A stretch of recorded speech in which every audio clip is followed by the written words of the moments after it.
अडानी विवाद में अमेरिकी शॉर्ट सेलर हिंडनबर्ग रिसर्च ने सेबी चेयरपर्सन माधवीपुरी बुच और उनके पति धवल बुच पर बेहद गंभीर आरोप लगाए हैं।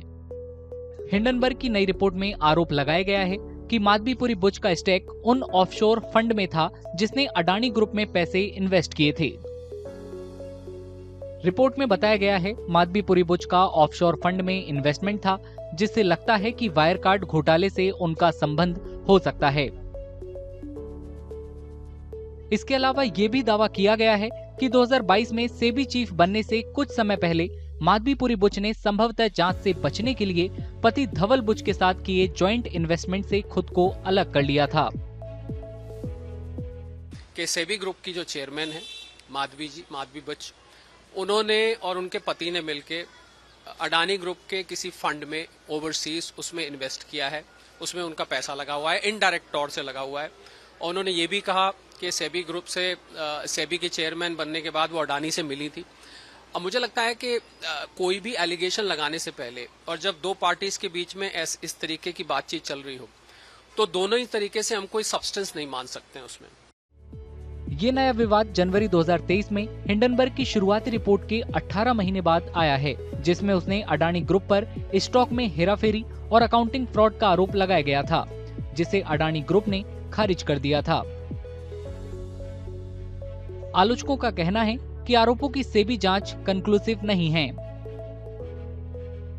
ये मामला देश में बड़े राजनीतिक विवाद में बदल गया है। विपक्षी दलों ने सेबी की ईमानदारी पर सवाल उठाए हैं।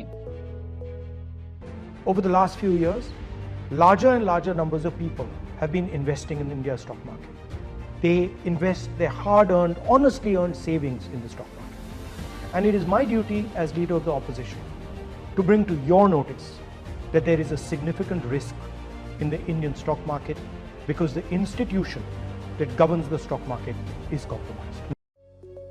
सेबी चीफ माधवीपुरी बुच और उनके पति धवल बुच ने रविवार को ज्वाइंट स्टेटमेंट जारी कर हिंडनबर्ग रिपोर्ट में लगाए गए आरोपों को खारिज किया और इसे चरित्र हनन का दुखद मामला बताया।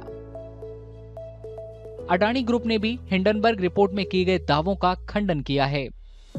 Hindenburg as an entity has no credibility at all. We have seen their first attack more than a year ago.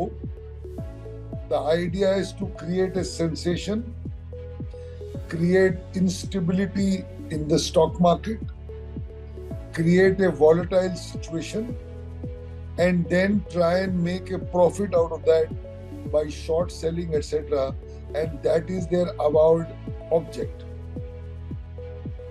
Supreme court ने जनवरी 2023 में सेबी की जांच पर भरोसा जताते हुए अडानी ग्रुप के खिलाफ लगाए गए आरोपों की सीबीआई या कोर्ट की निगरानी में जांच की मांग को खारिज कर दिया था। हालांकि हिंडनबर्ग की नई रिपोर्ट में फिर से सेबी की स्वतंत्रता को लेकर बहस शुरू कर दी है।